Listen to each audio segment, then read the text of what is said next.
Hare Krishna, this is Narahari Prahlad Das, Neeraj Gupta at your service.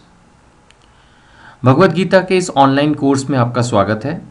ये 5वीं video है और इस वीडियो में भी हम कुछ प्रश्न और उत्तर को ही लेके चलेंगे, जैसा कि पिछली 4 वीडियोस में हम कर रहे थे। इससे नेक्स्ट वीडियो में फिर हम टॉपिक वाइज डिस्कशन करना शुरू करेंगे और नेक्स्ट जो वीडियो होगी उसका टॉपिक स्टार्ट हम करेंगे तपस्या टॉपिक से। अभी फिलहाल हम कुछ और क्वेश्चन और उसके आंसर इस वीडियो में लेंगे।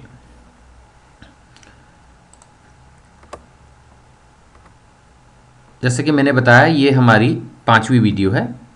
आइए मंगलाचरण से शुरू करते हैं। ओम अज्ञानतिमिरान्धस्य ज्ञानाञ्जनशलाकया चक्षुरुन्मिलितं येन तस्मै श्रीगुरुवै नमः। श्रीचैतन्यमनोभीष्टं स्थापितं येन भूतले स्वयं रूप कदा मह्यं ददाति स्वपदान्तिकं। वन्देऽहं श्रीगुरो श्रीयुत्पदकमलं श्रीगुरून् वैष्णवांश्च श्रीरूपं साग्रजातं सहगणरघुनाथान्वितं तं सजीवं साद्वैतं सावधूतं परिजनसहितं कृष्णचैतन्यदेवं श्रीराधा कृष्णपादान् सहगणललिता श्रीविशाखान्वितांश्च। हे कृष्ण करुणा सिंधो दीनबंधो जगत्पते गोपेश गोपिका कांत राधा कांत नमस्तुते। तप्त कांचन गौरांगी श्रीराधे वृंदावनेश्वरी वृषभानुसुते देवी प्रणमामि हरिप्रिये। वाञ्छाकल्पतरुभ्यश्च कृपा सिन्धुभ्यैव च पतितानां पावनेभ्यो वैष्णवेभ्यो नमो नमः। जय श्री कृष्ण चैतन्य प्रभु नित्यानंद श्री अद्वैत गदाधर श्रीवासादि गौर भक्त वृंद। हरे कृष्ण कृष्ण कृष्ण हरे हरे, हरे राम राम राम हरे हरे। नमो विष्णुपादाय कृष्णपृष्ठाय भूतले श्रीमते भक्तिवेदांत स्वामिनिति नामिने। नमस्ते सरस्वती देवे गौरवाणी प्रचारिणे निर्विशेष शून्यवादी पाश्चात्य देशतारिणे। जैसा हम पहले भी डिस्कस कर चुके हैं, ये भगवत गीता का एक ऑनलाइन कोर्स है और ये 5वीं वीडियो है और आप सभी का बहुत बहुत स्वागत है। तो हम पहले जो वीडियोज़ हैं उनमें 18 प्रश्न कवर कर चुके हैं और इसमें हम 19th क्वेश्चन से शुरू कर रहे हैं। क्वेश्चन है, जो माता पिता ड्रिंक करते हैं या सिगरेट आदि पीते हैं उनके बच्चों पर इसका क्या प्रभाव होता है। ये एक प्रश्न नेगेटिव वे में ड्राफ्ट हुआ है। अगर इसको हम पॉजिटिवली लें तो जो माँ बाप दान करते हैं, जो माँ बाप यज्ञ करते हैं, हरि नाम जप करते हैं, मंदिर में सेवा करते हैं, भक्तों का संग करते हैं, जीवों की सेवा करते हैं, उचित व्यवहार रखते हैं, भक्तों के सारे गुण प्रकट करते हैं, उनका बच्चों पर क्या प्रभाव पड़ता है। यानी कहने का मतलब ये है, जैसे कि क्वेश्चन से ही आप समझ पा रहे होंगे कि जैसा माँ बाप करते हैं वैसा ही बच्चों पर भी प्रभाव पड़ता है। भगवत गीता भी इस बारे में क्या कहती है, आइए देखते हैं। तो 3 अध्याय का 21वां श्लोक इसके बारे में है। यत् यत् आचरति श्रेष्ठ तत्तत् एव इतर जन स यत् प्रमाणम कुरुते लोके तत् अनुवर्तते। अर्थात महापुरुष जो जो आचरण करता है सामान्य व्यक्ति उसी का अनुसरण करते हैं। वह अपने अनुसरणीय कार्य से जो आदर्श प्रस्तुत करता है संपूर्ण विश्व उसका अनुसरण करता है। कहने का मतलब है जो भी महापुरुष हैं, अब महापुरुष के अंदर आध्यात्मिक स्तर पर जो गुरु हैं, आचार्य हैं, वो भी आ जाते हैं। जो बड़े बड़े नेता हैं, अभिनेता हैं, स्पोर्ट्स प्लेयर हैं, किसी भी वजह से फेमस लोग हैं, वो भी आ जाते हैं। और अगर देखा जाए तो जो हमारे क्लास टीचर्स हैं, जो हमारे पेरेंट्स हैं, वो भी आ जाते हैं, क्योंकि हमारे लिए वही महापुरुष हैं। हम उन्हीं को फॉलो करते हैं। बचपन में हमने सबसे पहले अपनी माता को, पिता को देखा होता है, वो जिस तरह से आचरण करते हैं आमतौर पर हम उसी को कॉपी करते हैं। वो जिस तरह से उठते हैं, बैठते हैं, घर में एंटर करते हैं, बाहर जाते हैं, किसी से हेलो नमस्ते करते हैं, हम आमतौर पर वही चीज़ें बाय ऑब्जर्वेंस सीख जाते हैं। ये एक नेचुरल सिस्टम है। भगवत गीता इसको सर्टिफाई कर रही है, पुष्टि कर रही है इस तथ्य की कि माँ बाप जैसे बिहेव करेंगे बच्चे वैसे ही सीखेंगे। फिर आगे जाके स्कूल्स में हम देखते हैं कि जो हमारे सीनियर्स होते हैं, हमारे टीचर्स होते हैं, वो आपस में किस तरह से व्यवहार कर रहे हैं। तो एक तो होता है जो सिखाया जाता है, वो तो मैटर करता ही है। आमतौर पर जो आचरण होता है, क्योंकि हमारी दो आंखें हर समय सारी दुनिया को देख रही हैं, ऑब्जर्व कर रही हैं, हमारे कान सुन रहे हैं कौन किससे क्या बात कर रहा है, क्या बिहेव कर रहा है। तो अगर जो इस वीडियो को देख रहे हैं वो एक माँ बाप हैं, अगर वो एक टीचर हैं, तो प्लीज समझिए कि भगवत गीता का इस श्लोक का संदेश क्या है कि भगवान ने ये सिस्टम इसी तरह से बनाया है कि जो जूनियर्स हैं, जो छोटे हैं, वो बड़ों को जिस तरह से आचरण करते हुए देखेंगे उसी तरह से वो बिहेव करने वाले हैं। ये सिस्टम है, God has created this system. So हमें बहुत संभल के किसी से बात करनी चाहिए। अगर हम लूज टॉक करते हैं, लूज बिहेव करते हैं, तो हमारे जूनियर्स भी वही सीखेंगे। हम खुद, अगर कोई भी व्यक्ति गाली गलौज दे के व्यवहार करता हो, खुद नॉनवेज खाता हो, ड्रिंक करता हो, सिगरेट पीता हो, जुआ खेलता हो, व्यभिचार में हो, वो बच्चों से क्या एक्सपेक्ट करेगा? उसके बच्चे भी वैसे ही बनेंगे। उन्होंने देखा होगा कि माँ बाप यही सब करते हैं। So definitely as a parent, as a teacher, as a senior, हमारी रिस्पॉन्सिबिलिटी है कि हम जूनियर्स को एक अच्छा एग्जाम्पल दें अपने बिहेवियर से, ताकि वो उसको फॉलो कर पाए। यही इस भगवत गीता के श्लोक का संदेश है। अगला हम ले रहे हैं प्रश्न 20 कि क्रोध कैसे प्रकट होता है और इसका फिर परिणाम क्या होता है। मतलब वाई, हम गुस्सा तो हो जाते हैं बट क्यों, और उसका फिर क्या रिजल्ट होता है। वैसे रिजल्ट तो मोर और लेस हमें पहले से ही पता है कि उसमें हमारा डाउनफॉल होगा, हमारा नुकसान होगा हर तरह से। बट इस गुस्से की शुरुआत कहाँ से होती है? भगवत गीता के 2 श्लोक एक साथ हम अध्ययन करेंगे और इससे हमें कुछ हिंट जो है इस बारे में मिलेगा, और फिर इससे अगले प्रश्न में हम उसका हल भी निकालेंगे कि हम भगवान की कृपा कैसे प्राप्त करें। बेसिकली इस समस्या से हम बाहर कैसे जाएं, कुछ हद तक वो श्लोक जो है उस बारे में हमारे को हिंट देगा, सोल्यूशन के बारे में। तो इसका हम भगवत गीता के दूसरे अध्याय के 62वें और 63वें श्लोक से इसको अध्ययन कर रहे हैं। ध्यायते विषयां पुंस संगतेषुपजायते संगात् संजायते कामा कामात् क्रोधभिजायते क्रोधात् भवति सम्मोहा सम्मोहात् स्मृति विभ्रम स्मृति भ्रंशात् बुद्धिनाश बुद्धिनाशात् प्रणश्यति। अर्थात इंद्रिय विषयों का चिंतन करते हुए मनुष्य की उनमें आसक्ति उत्पन्न हो जाती है।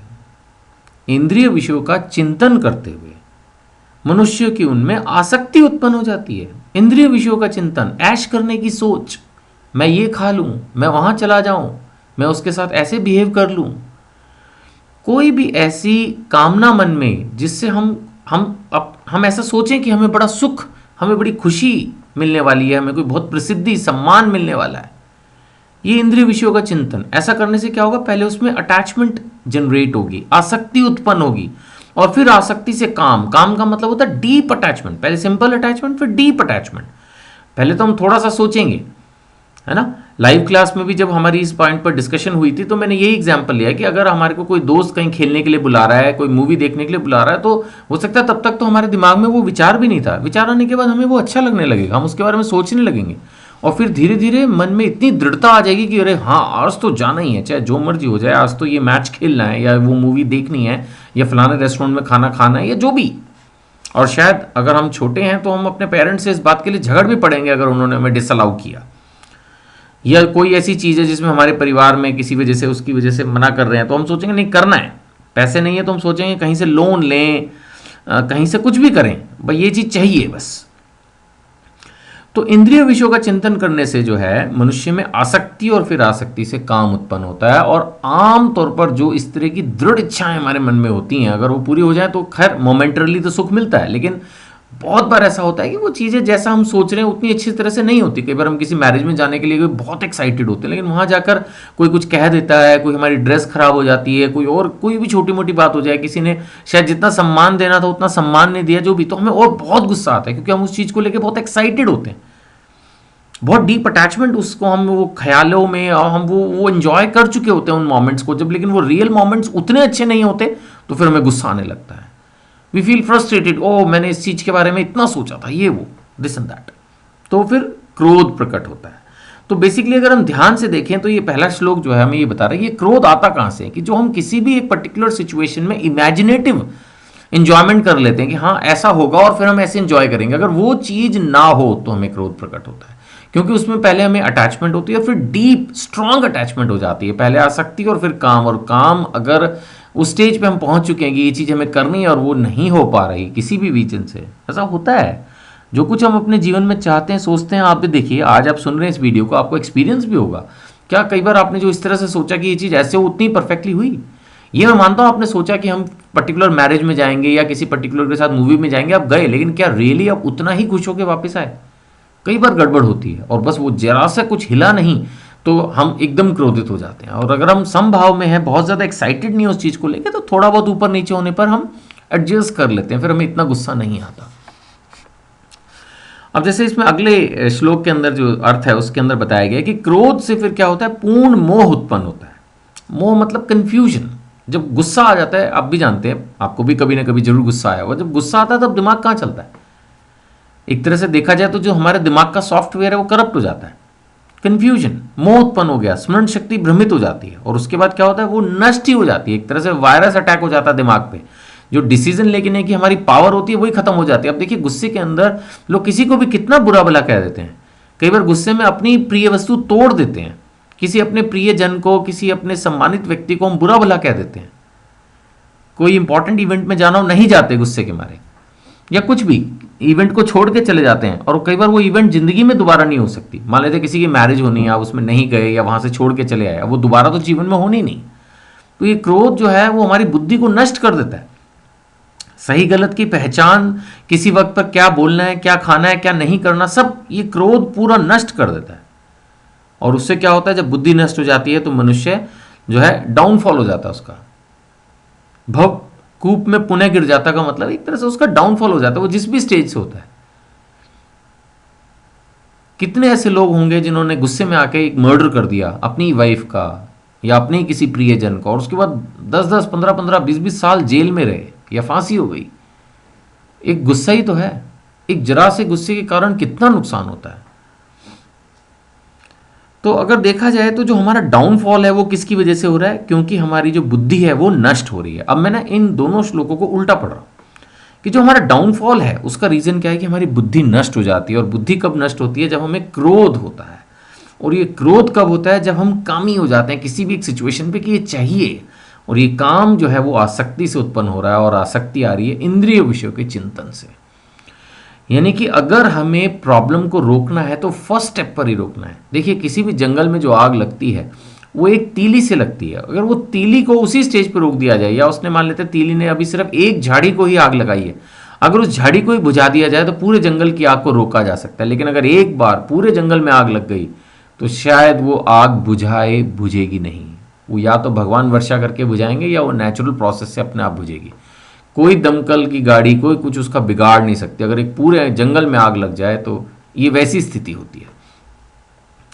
तो कहने का मतलब यह है कि किसी भी बैड सिचुएशन को अगर रोकना है तो उसको शुरुआत की स्टेज पे रोका जा सकता है। तो ये जो हमारा डाउनफॉल है, जो बेसिकली क्रोध के कारण, एंगर के कारण, गुस्से के कारण होता है, अगर हमें रियली इसको रोकना है तो उसको कब रोका जा सकता है कि इंद्रिय विषयों के चिंतन की स्टेज पे। यानी हम बहुत ज़्यादा किसी भी सिचुएशन में इंजॉय करने की इमेजिनेशन ही ना करें, हम थोड़ा सा कूल रहने की कोशिश करें। अगर हम ट्रिप पे जा रहे हैं, पिकनिक पे जा रहे हैं, कोई चीज़ नई खरीद रहे हैं, बहुत ज़्यादा एक्साइटेड ना हो। एक भक्त को चाहिए कि वो हर परिस्थिति में समभाव रहे। ऐसी स्थिति में जब हम ओवर एक्साइटेड नहीं होते फिर हमें गुस्सा भी कम आता है। आमतौर पर जो लोग बहुत इमोशनल होते हैं, बहुत टची होते हैं, किसी भी चीज़ में ओवर होते हैं, उनको गुस्सा ज़्यादा आता है। और शायद यही हमारा नेचर है जो हमारे लिए डाउनफॉल का रीज़न बनता है। ऐसे लोग बहुत सक्सेसफुल नहीं हो पाते किसी भी फील्ड में। जो लोग बहुत गुस्सा करते हैं, आमतौर पर जो लोग शांत रहते हैं वो उनको डिफीट कर देते हैं, because they remain in their mind and intelligence. लेकिन जो गुस्सा है, जो गुस्से वाला व्यक्ति है, वो तो अपनी माइंड इंटेलिजेंस लूज कर देता है, उसका तो डाउनफॉल हो जाता है। तो भगवत गीता में हर तरह से भौतिक दुनिया में भी जीना सिखा रही है, अध्यात्म के आधार पर भी बता रही है कि इंद्रिय विषयों का चिंतन को आप छोड़ें, बहुत ज़्यादा किसी भी सिचुएशन को एंजॉय करने की इमेजिनेशन को छोड़ें, समभाव जिए, ये हमारे लिए बेहतर होगा। चलिए अब क्रोध से कैसे बचकर भगवान की कृपा प्राप्त करें, इस बारे में भगवत गीता के दूसरे अध्याय के 64वें श्लोक में सजेशंस हैं। श्री भगवान कह रहे हैं राग द्वेष विमुक्ते तु विषयान इंद्रिये चरन आत्मवशे विधेयात्मा प्रसादम अधिगच्छति। प्रसादम अधिगच्छति, उसको जल्दी जो है वो भगवान की पूर्ण कृपा प्राप्त हो जाती है। देखिए यहाँ बताया जा रहा है कि जो समस्त राग तथा द्वेष से मुक्त है। देखिए गुस्से के लिए ये राग और द्वेष भी हैं। अगर हम किसी से द्वेष करते हैं ना तो उसकी जरा सी भी सक्सेस, जरा सी भी हंसी, जरा सी भी मुस्कुराहट हमारे अंदर क्रोध पैदा करती है, हलचल पैदा करती है, क्योंकि द्वेष है, हम नहीं चाहते उसकी जो है प्रोग्रेस हो। इसी तरह से अगर हम किसी के प्रति रागी हैं, कुछ जरूरत से ज़्यादा अटैचमेंट है पॉजिटिवली, उसमें भी क्या होता है, क्रोध उसका भी एक कारण बन जाता है, राग ही। हम चाहते हैं कि भाई जो कुछ अच्छा हो इसी के साथ हो, अगर उसके साथ बुरा ना हो लेकिन अच्छा भी ना हो तो भी हमें गुस्सा आने लगता है कि ये बेनिफिट इसको ही क्यों नहीं मिला, या ये पोजीशन इसको ही क्यों नहीं मिली, या जो भी। तो कहने का मतलब है किसी भी एक व्यक्ति के प्रति रागी या द्वेषी होने से भी हमारी स्थिति खराब होती है। और मनुष्य को क्या चाहिए कि संयम द्वारा इंद्रियों को संयम द्वारा वश में करे। एक तो होता है इंद्रियों को दबाना, इंद्रियों को दबाने से कई बार सफल होती नहीं है।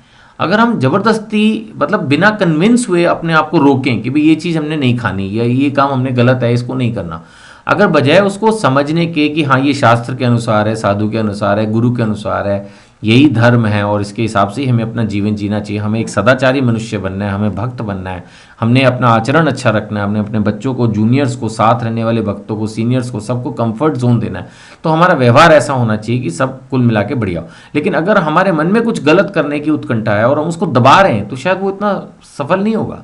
इसीलिए कहा जा रहा है कि बेसिकली भगवान की कृपा प्राप्त करने के लिए हमें क्या करना है, अपने आप को अगर क्रोध से दूर रखना है तो हमें राग और द्वेष से मुक्त होना होगा। हमें किसी एक पर्टिकुलर सिचुएशन के प्रति बहुत ये नहीं होना कि हाँ ये इस पे हमारी अटैचमेंट है, ये चीज़ ऐसी ही होनी चाहिए, या द्वेष कि ये तो होनी ही नहीं चाहिए। किसी एक पर्टिकुलर व्यक्ति के प्रति बहुत ज़्यादा पॉजिटिव होना रागी सिचुएशन है, और किसी के प्रति बहुत नेगेटिव होना कि इसका तो कोई भी भला होना ही नहीं चाहिए, या इसकी प्रोग्रेस से तो मुझे बहुत दुख होता है, इसको द्वेष कहते हैं। तो ना राग हो ना द्वेष हो, तभी हम समभाव रह पाएंगे। और अपनी इंद्रियों को हमें संयम द्वारा वश में करना है, मारपीट के कंट्रोल नहीं करना, स्वेच्छा से, शांति से, स्वयं हमारी इंद्रियां हमारे कंट्रोल में हो, जो खुद ही हमें ये गाइड करें कि हाँ हमें कुछ नहीं चाहिए, हम शांति से अपना जीवन जी सकते हैं, ना हमें कोई बहुत चटपटा इस तरह का खाने का मन करे, ना कोई गलत व्यवहार किसी के साथ करने का मन करे। संयमित जीवन, एक आदर्श जीवन अगर हम जीने का प्रयास करें तो हमें भगवान की कृपा प्राप्त हो सकती है। जो आदमी भक्त होगा, भगवान की भक्ति करेगा, किसी तरह से किसी पाप में कार्य में एंगेज नहीं होगा, उसी को तो भगवान की कृपा जल्दी मिलेगी। नहीं तो बात ऑब्वियस है, वही श्लोक बता रहे हैं। तो एक तरफ दो बातें श्लोक ने कही, एक तो राग और द्वेष से मुक्त रहना है और इंद्रियों को संयम द्वारा वश करने में समर्थ होना है, तब हमें भगवान की कृपा पूर्ण रूप से प्राप्त होगी। वैसे ये सिचुएशन भी भगवान की कृपा से प्राप्त होगी, उसके लिए हमें प्रे करनी है, भक्तों का संग करना है ना। चलिए अब इसी बारे में और एक तरह से डिस्कशन कंटिन्यू हो रहा है कि भी जो इंद्रिय भोग तथा भौतिक ऐश्वर्य के प्रति अत्यधिक आसक्ति का भक्ति पर क्या प्रभाव पड़ता है। देखिए प्रश्न में ही मेरे ख्याल से क्लियर ही है, अगर क्या प्रभाव पड़ता है का मतलब प्रभाव पड़ता है, नेगेटिव तो पड़ेगा ही पड़ेगा। अगर कोई आदमी भोगी है, कामी है, भक्ति क्या करेगा, वो कहाँ से होगी। ये दो चीज़ें अलग अलग है। भगवान ने इतनी माया वाली संसार बनाई है, अब उसको भोगिए, भगवान ने बनाया है, जिसके पास भगवान ने सामर्थ्य दिया है वो भी उसके अपने कर्मों के अनुसार अगर वो भोगना ही चाहता है तो भोगिए। देखिए एक जगह मैंने एक पुस्तक में पढ़ा था कि कृष्ण और माया साथ साथ नहीं मिल सकते। कोई सोचे कि मैं पूरी तरह से माया में लिप्त रहूं, पूरे सारे भोग ऐश्वर्य, पूरी लाइफ जो कुछ भी इंजॉयमेंट है दुनिया में, जो कुछ भी नॉनसेंस है वो सारा करूं और साथ में मैं भक्त भी बन जाऊं कृष्ण का, ये संभव नहीं है। कृष्ण अपनी भक्ति नहीं देने वाले। जो हमारे को हमारी लाइफ में कंफर्ट मिल रहे हैं उनको भी हम सेवा मान के यूज कर लें, वो एक अलग बात है। अब अगर एक भक्त जो है वो किसी अमीर व्यक्ति के घर में जन्म लेता है और उसके पास बड़ी गाड़ी है और उसके लिए उसको कोई अहंकार नहीं है, वो कहीं आने जाने के लिए उसका इस्तेमाल कर रहा है, भगवान के मंदिर में जाने के लिए इस्तेमाल कर रहा है, किसी अच्छी जगह पे जाने के लिए इस्तेमाल कर रहा है, तो इसका मतलब वो भोगी नहीं हो गया।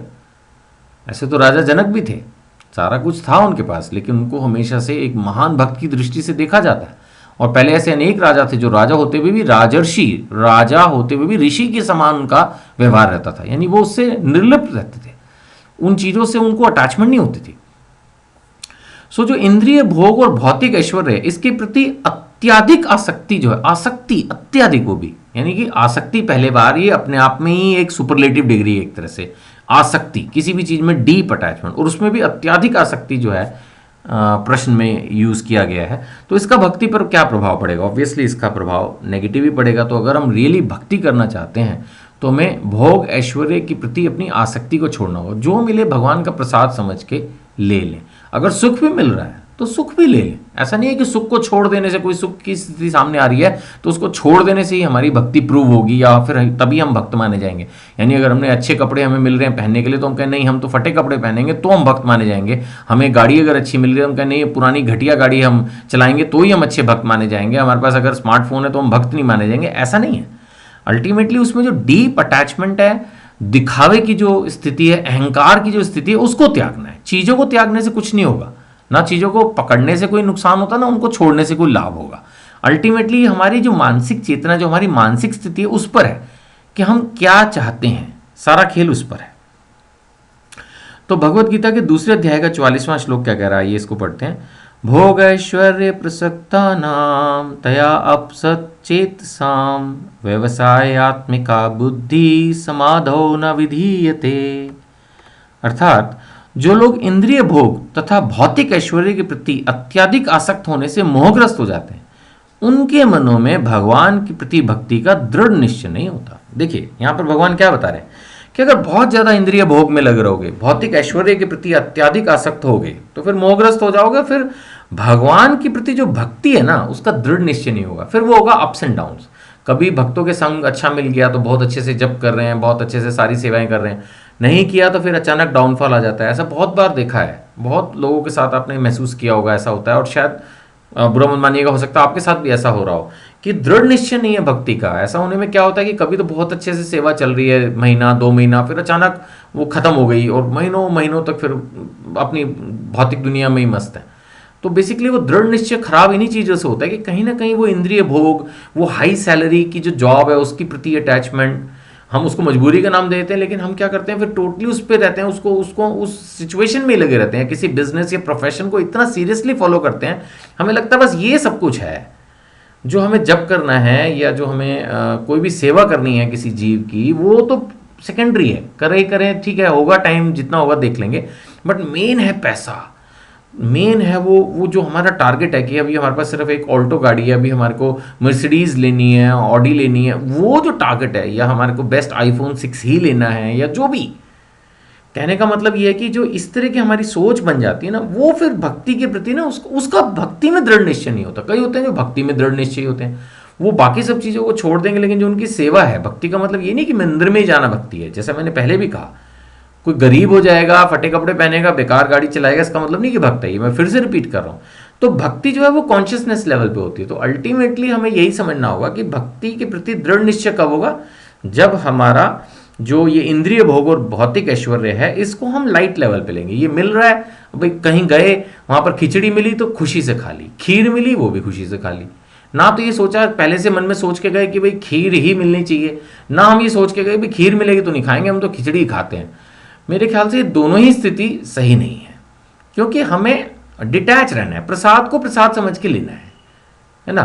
तो ये स्थिति रहे तो भक्ति में दृढ़ निश्चय बना रहेगा। हमें कभी भी इंद्रिय भोग और भौतिक ऐश्वर्य कि हमारा इतना नाम हो जाए, इतनी सक्सेस मिल जाए, इन चीज़ों के प्रति ये एक सोच तो रहती है, टारगेट तो रहते हैं, प्लानिंग रहती है, एग्जीक्यूशन भी है, लेकिन एक होता है ना अत्यधिक आसक्ति कि किसी भी कीमत पे ये कॉन्ट्रैक्ट मुझे मिलना चाहिए। मैंने ऐसा सिर्फ फिल्मों में ही देखा है, सॉरी, जब पहले समय निकाल के फिल्में देखा करते थे तो इस तरह की चीज़ें देखी हुई है कि हाँ उसमें ऐसा होता था कि भाई ये कॉन्ट्रैक्ट तो मुझे ही मिलना चाहिए, या ये तो मैं इस लड़की से तो मैं ही शादी करूँगा, या कुछ भी, मतलब या कुछ भी एक चीज़ सोच ली कि ये चीज़ तो बस किसी भी कीमत पे होनी चाहिए। तो ये जो सोच है ना, ये अत्यधिक आसक्ति की सोच जो है, ये भक्ति का दृढ़ निश्चय खराब करती है। ऐसी सोच नहीं होनी चाहिए। फिर भक्ति की जो मार्ग है ना उस पर चलने में दिक्कत आती है। तो बेटर है कि हम समभाव रहें, शांत रहें, सिंपल रहें, वो भक्ति में प्रोग्रेस के लिए ज़्यादा चीज़ें हेल्प करती हैं। चलिए अब हम लेंगे अगला प्रश्न कि क्या तपस्या भी आसुरी होती है। बिल्कुल, तपस्या भी आसुरी हो सकती है। इस बारे में 17वें अध्याय के 5वें और 6ठे श्लोक में क्या लिखा है अशास्त्र विहितं घोरं तपयन्ते ये तपे जना दम्भ अहंकार संयुक्ता कामराग बले अन्विता कर्ष्यन्ते शरीरस्थं भूतग्रामम् अवचेतस माम चैवन्ते शरीरस्थं तान् विद्धि आसुर निश्चयान्। श्री भगवान कह रहे हैं कि जो लोग दंभ तथा अहंकार से अभिभूत होकर शास्त्र विरुद्ध कठोर तपस्या और व्रत करते हैं। सबसे पहली बात क्या है, आसुरी तपस्या के बारे में हम पढ़ रहे हैं, तो उसमें आ रही है दंभ तथा अहंकार। दंभ और अहंकार मोरलेस एक ही शब्द है कि हमारे अंदर घमंड है, अपनी पावर पर हमें फेथ है और उसके आधार पर हम जबरदस्ती तपस्या कर रहे हैं। और शायद तपस्या का जो प्रयोजन है वो भी यही है कि हम अपने आप को और पावरफुल बनाना चाहते हैं, ताकि हम अगर भगवान के बनाए हुए नियमों को भी तोड़ें, उल्लंघन करें, तो हमारा कुछ ना बिगड़े। कई लोग शायद बहुत रिच या बहुत पॉलिटिक्स में पावरफुल इसलिए बनना चाहते ताकि उनके ऊपर कोई लॉ ऑफ कंट्री एप्लीकेबल ना हो। पैसे की इतनी ताकत उन पर आ जाती है कि उनको ये लगता है कि फिर हम कोई भी क्राइम करें। आपने देखा होगा ऐसे बहुत सारे बिजनेसमैन ये गलत फहमी में रहते हैं कि वो कोई भी गलत काम करें पकड़े नहीं जाएंगे, लेकिन फिर जब एक बार पकड़े जाते हैं तो उनके साथ फिर क्या होता है वो सब आप जानते हैं। बड़े बड़े जिन्होंने मतलब अपने दम पर पूरे एक तरह से बड़े बड़े यूएसए जैसी बड़ी कंट्री को एक तरह से हिला दिया, लेकिन जब पकड़े गए तो तुरंत कुछ ही क्षणों में मारे गए और ख़त्म। ऐसा जो है इतिहास में भी वर्णन है और शास्त्रों में भी वर्णन है कि कितने भी पावरफुल व्यक्ति थे वो अपनी ताकत को डेवलप कर लेते थे और उसके आधार पर वो सोचते थे कि वो अमर हैं, अजय हैं, लेकिन ऐसा नहीं होता था। हर किसी को एक न एक दिन मृत्यु से तो पराजित होना ही पड़ता है। सो दम्भ और अहंकार से अभिभूत होकर शास्त्र विरुद्ध कोई भी चीज़ जो शास्त्रों में लिखी है वो आप करिए। कोई भी व्रत है, त्यौहार है, और शास्त्र में भी जो चीज़ लिखी हुई अगर आप नहीं समझ पा रहे हैं तो गुरु से समझिए, साधु से कंसल्ट कीजिए, जो आपके साथ भक्ति कर रहे हैं, शास्त्रों को फॉलो कर रहे हैं, उनसे डिस्कस कीजिए। इसमें कोई बुराई नहीं है, छोटा बड़ा नहीं हो जाएगा इसमें कोई। और खासकर हमारी भक्ति में जरूर कुछ लोग होते हैं जो हमसे ज़्यादा उन्नत होते हैं, उनको आप रिस्पेक्ट दीजिए, उनसे समझिए कि मैं ये व्रत करना चाहता हूँ, ये तपस्या करना चाहता हूँ, क्या ये मेरे लिए करना उचित होगा, तभी आप उसको करिए, नहीं तो मत कीजिए। शास्त्र विरुद्ध कठोर तपस्या व्रत मत कीजिए, अहंकार मत दिखाइए अपनी जनता को। और मेन क्या है कि काम तथा आसक्ति द्वारा प्रेरित हैं। शायद आप उसको करने का ऑब्जेक्ट ये हो कि भाई मैं बहुत धन कमा लूँ, कोई ऐसा व्रत आप कर रहे हैं, कोई ऐसी पूजा कर रहे हैं, फिर उस धन को आप जो है अपनी इच्छाओं की पूर्ति में लगाना चाहते हैं। तो इस तरह की कोई तपस्या ये या तांत्रिक जो है आप कर रहे हैं, मतलब कुछ भी भगवान से, वैसे भगवान से मांगने में कोई बुराई नहीं है, लेकिन अगर आप कोई तपस्या, तांत्रिक तपस्या या पूजा या कुछ अनुष्ठान इस तरह से कर रहे हैं जिससे दूसरों का नुकसान हो या अपने आप को कष्ट दे रहे हैं, तो ये आसुरी तपस्या है। ऐसे करने वाले लोग, भगवान कह रहे हैं कि भौतिक तत्वों को तथा शरीर के भीतर स्थित परमात्मा को भी कष्ट पहुंचाते हैं।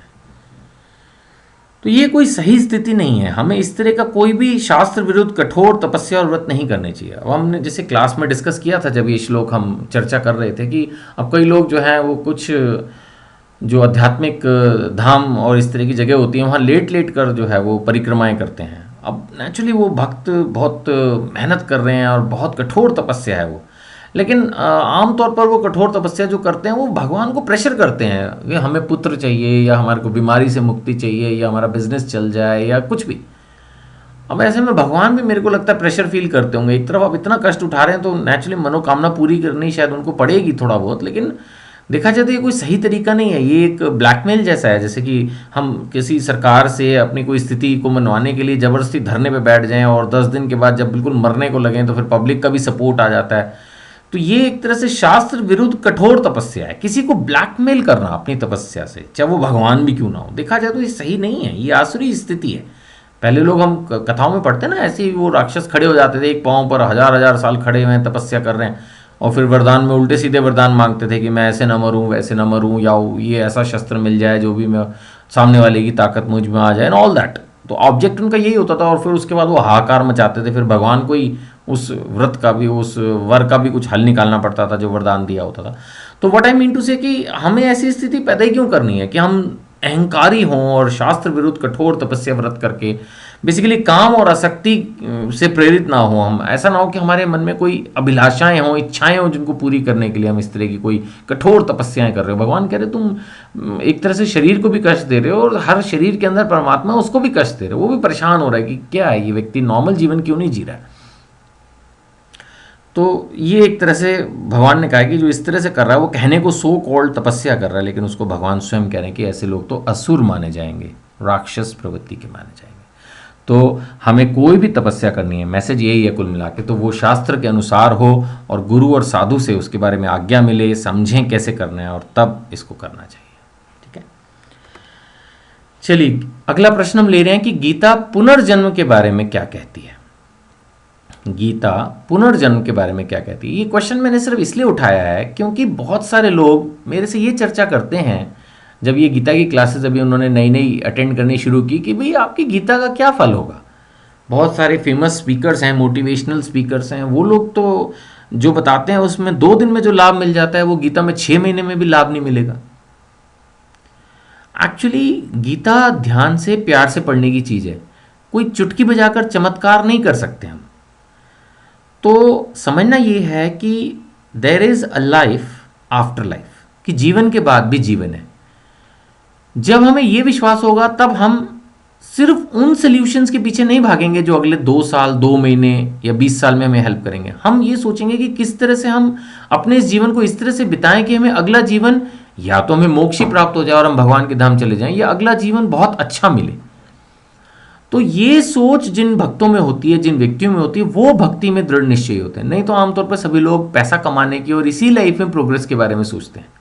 वो कहते हैं ना भी पैसा अगले जन्म में तो साथ नहीं जाएगा, ऊपर नहीं जाएगा, लेकिन जब तक इस जन्म में है बहुत ऊपर लेके जाएगा। तो ये सब बातें वो सुन के बड़े खुश हो जाते हैं, हाँ हम बिल्कुल ठीक कर रहे हैं, पैसा कमा रहे हैं। बस कोई भी अगर व्यक्ति उनको मोटिवेट कर दे पैसा कमाने के लिए तो वो उसको बहुत महान समझने लगते हैं कि हाँ ये हमें सिखा रहा है कि कैसे हम एनर्जेटिक होके ज़्यादा पैसा कमा सकते हैं, ज़्यादा सक्सेसफुल हो सकते हैं। लेकिन सवाल ये है कि क्या हम इस बात पर पूर्ण 100% फेथ रखते हैं कि that there is life after life?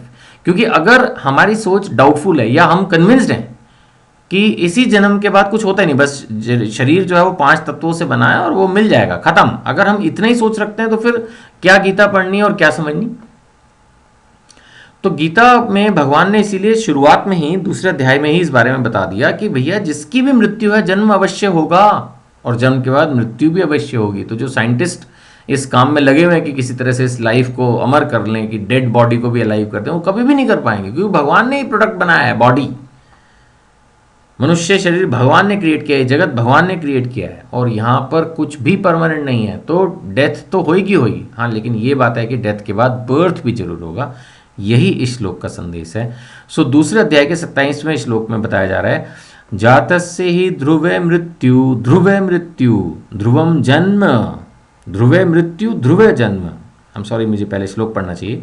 जातस्य ही ध्रुवे मृत्यु ध्रुवम जन्म मृतस्य च तस्मात् अपरिहार्य अर्थेन त्वं शोचितुम अर्हसि। भगवान कह रहे हैं जिसने जन्म लिया उसकी मृत्यु निश्चित है और मृत्यु के पश्चात पुनर्जन्म भी निश्चित है। कई लोग पूछते हैं, सोचते हैं कि गीता में कहाँ लिखा है कि पुनर्जन्म होता है। क्लियरली लिखा है 2 अध्याय के 27वें श्लोक में। इसीलिए भगवान अर्जुन को समझा रहे हैं कि अपने अपरिहार्य कर्तव्य पालन में तुम्हें शोक नहीं करना चाहिए, यानी इस जन्म मृत्यु के बारे में इतना मत सोचो, ये एक रेगुलर प्रोसेस है, जिसकी भी मृत्यु हुई जन्म जरूर होगा। तो कहने का मतलब है कि एक समझदार व्यक्ति को चाहिए कि अपने इस जन्म को तो सुधारे ही, अगले जन्मों के बारे में भी उसको सोचना होगा। क्योंकि अगर इस जन्म में सिर्फ खाने पीने ऐश करने में, सिर्फ खाने पीने बच्चे पैदा करने में, अपने आप को प्रोटेक्ट करने में ही अपना जीवन बर्बाद कर दिया, तो निश्चय ही अगला जन्म जो है हमें पशु योनि का मिलेगा, डाउनफॉल हो जाएगा। क्योंकि जो मनुष्य जीवन का मुख्य लक्ष्य है कि मोक्ष प्राप्त करना, इस जन्म मृत्यु के चक्र को तोड़ना, वो अगर पूरा नहीं किया तो भगवान समझेंगे इसका कोई फायदा तो है नहीं इसको मनुष्य जीवन देने का, ये तो सिर्फ ऐश करना चाहता है, इसको बस बीवी चाहिए, बच्चे चाहिए, ये उसी के आसपास रह के खुश रहता है।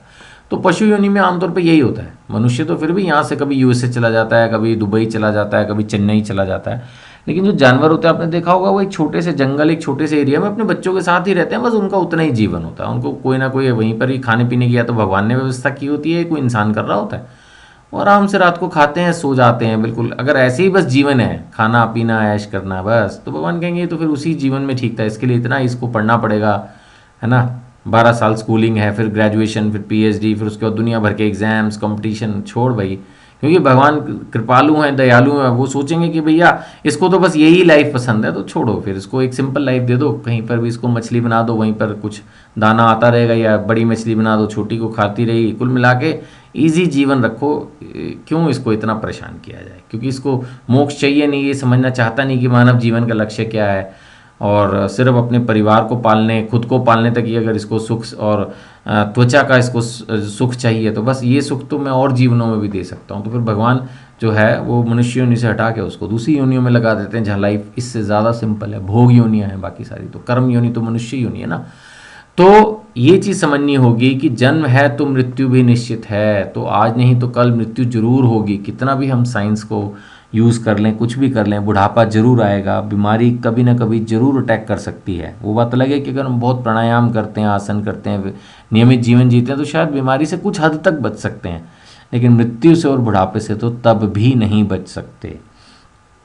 तो कहने का मतलब यही है कि इस चीज़ को समझें कि पुनर्जन्म है, 100% है, अगला जन्म होगा। बेटर तो यही है कि जन्म ना हो और मोक्ष प्राप्त हो जाए, नहीं तो भी अगला जन्म लेना पड़ेगा, तो बेटर है हम उसकी भी तैयारी करें। मैं ये नहीं कहता कि उसी की ही तैयारी करें, संन्यास लेके बैठ जाएं, सारा दिन जप करें, लेकिन हमें उसके बारे में भी सोचना होगा कि कैसे वो जन्म हमें इससे बहुत बेहतर मिले। इसी बारे में एक और श्लोक हम लेंगे जो इस पर प्रकाश डाल रहा है कि जो लोग भक्ति का प्रयास करते हैं उन्हें अगला जन्म कैसा मिलता है।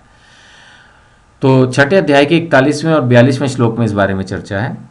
प्राप्य पुण्यकृतां लोकान् उषित्वा शाश्वती समा शुचिनां श्रीमतां गेहे योग भ्रष्ट अभिजायते अथवा योगी नाम एव कुले भवति धीमताम् एतत् हि दुर्लभतरं लोके जन्यति ईदृशम्। भगवान कह रहे हैं कि असफल योगी पवित्र आत्माओं के लोकों में अनेक अनेक वर्ष तक भोग करने के बाद या तो सदाचारी पुरुषों के परिवार में या धनवानों के कुल में जन्म लेता है। यानी जो लोग भक्ति करते हैं उनको अगला जन्म धनवानों के घर में मिलता है, सदाचारी पुरुषों के घर में मिलता है। अब ये तो सोचने की बात है ना कि कोई अंबानी के घर में पैदा हो रहा है, टाटा के घर में पैदा हो रहा है, तो वो तो पैदाइशी रिच है, कोई प्रॉब्लम ही नहीं है। या किसी बहुत विद्वान के घर में, सदाचारी के घर में उसका जन्म हो रहा है, तो उसको वहाँ पर शुरू से ही अध्ययन करने के लिए और शास्त्रों का सारा माहौल है, भक्ति है, प्रसाद है, और नेचुरली वो उनके यहाँ सारे समय घर में भक्त आएंगे, कीर्तन होगा, वो घूमने भी जाएंगे तो बेसिकली कहीं तीर्थ पे जा रहे होंगे, तो एक तरह से उसके लिए तो भक्ति करना बहुत आसान है। अगला जन्म एकदम सदाचारी मनुष्य का होगा, और नहीं तो फिर उसको हो सकता है कहीं मलेच्छों के बीच में जन्म मिले जहाँ शुरू से ही उसको सब उल्टे सीधे काम करने पड़े, माँ बाप भी इस तरह के हों। तो भगवान जो अगला जन्म फिर अगर दे भी रहे हैं मनुष्य का, तो भी वो सही जन्म मिले उसके लिए भक्ति करनी तो ज़रूरी ना, तभी तो वो आगे कंटिन्यू करेगी। अब जिस बच्चे ने 8वीं में सही पढ़ाई की होगी वही तो 9th में जाएगा ना, जिसने 9th में सही पढ़ाई की होगी वो 10th में जाएगा, फेल हो जाएगा तो उसी क्लास में वापस आएगा या फिर नाम काट दिया जाएगा। ऐसी तो होता है। तो यहाँ पर भी यही है कि भाई भक्ति एक ही जन्म में हम परफेक्ट कर लेंगे, मोक्ष मिल जाएगा, आमतौर पर तो इसके चांस कम होते हैं। तो लेकिन जब भक्ति करते हैं तो उसमें क्या होता है, ये वैसा है कि जैसे हमने एक क्लास में ठीक पढ़ाई की तो हम प्रोग्रेस होकर नेक्स्ट क्लास में चले जाते हैं। तो जहाँ तक पढ़ाई की होती है थोड़ी 9th में जाके फिर से ABCD सीखना शुरू करते हैं। जब 9th में जाते हैं तो मान के चला जाता है ना कि भाई 8th तक की पढ़ाई कर रखी है तो 9th से आगे कंटिन्यू होता है। सेम सिस्टम यहाँ पर है। भगवान ने सिस्टम बनाया हुआ है कि जिसने जितनी भक्ति जिस जन्म में कर ली, अगले जन्म में उसको ऐसा घर, ऐसी सिचुएशन में वो डालते हैं कि पिछले जन्म में उसने जहां तक भक्ति जितनी प्रोग्रेस कर रखी होती है उसके आगे वो कंटिन्यू करती है। भौतिक शिक्षा दोबारा लेनी पड़ती है। ऐसा नहीं कि पिछले जन्म में PhD किया तो बच्चा पैदा होते ही सब कुछ ज्ञान रखता होगा, नहीं, उसको फिर से ABCD 1 2 3 सीखनी पड़ेगी। लेकिन हाँ, आध्यात्मिक शिक्षा वो उसकी बहुत जल्दी जो है वो फास्ट एकदम जागृत हो जाएगी और वो आगे कंटिन्यू कर जाएगा। और यही चीज बताइए धनवान का, जहां तक सवाल है, कई लोग पूछते हैं इसमें प्रश्न कि भाई धनवान के घर देने से भक्ति का क्या संबंध है। देखिए, जो आदमी गरीब होता है ना, वो तो अपनी रोटी के ही जुगाड़ में कई बार फंसा रह जाता है। वो कहाँ भक्ति करेगा, कहाँ जप करेगा, कहाँ शास्त्र अध्ययन करेगा, कहाँ सत्संग में आएगा। उसको तो अपनी नौकरी करनी है। तो कहीं ना कहीं जो धनवान व्यक्ति होता है उसके पास ये सुविधा है कि वो चाहे तो अपना थोड़ा समय निकाल के भक्ति में लगा सकता है, कुछ दान दक्षिणा दे सकता है। तो कहीं ना कहीं धनवान के घर जन्म लेने से भी भक्ति में पॉजिटिविटी बनती है। और जिसने बहुत भक्ति की होती है और फिर थोड़ा सा उसकी कमी रह जाती है, वो तो फिर सीधा योगियों के, भक्तों के घर में जन्म लेते हैं। और भगवान स्वयं कह रहे हैं कि संसार में ऐसा जन्म जो है वो दुर्लभ है। तो चलिए खैर, आप सबसे यही प्रार्थना है कि ये वीडियो आप ध्यान से देखिए, और कोई अगर आप मुझसे चर्चा करना चाहें तो मेरा नाम नरहरि प्रहलाद दास है, मैं रोहिणी दिल्ली में हूँ। आप कभी भी, ये नीचे नंबर भी दिया है 9599222549, आप कभी भी फ़ोन करके इस पर मुझसे चर्चा कर सकते हैं। और अगर आप इस तरह के और वीडियोस देखना चाहते हैं तो ये वीडियोस मेरे यूट्यूब चैनल गीता मार्गदर्शन पर भी अवेलेबल हैं, और आप हमारी वेबसाइट जो है gitamargdarshan.com उस पर भी जाके ये सब वीडियोस जो हैं वो देख सकते हैं। ठीक है, और कोई भी सेवा हो, कभी भी किसी तरह से अगर मैं आपकी मदद कर सकूं, स्पेशली भगवत गीता को पढ़ने में, समझने में, तो आप निसंकोच मुझे संपर्क कीजिए। आपका सेवक ऑलवेज आपको हेल्प करने का प्रयास करेगा। हरे कृष्णा।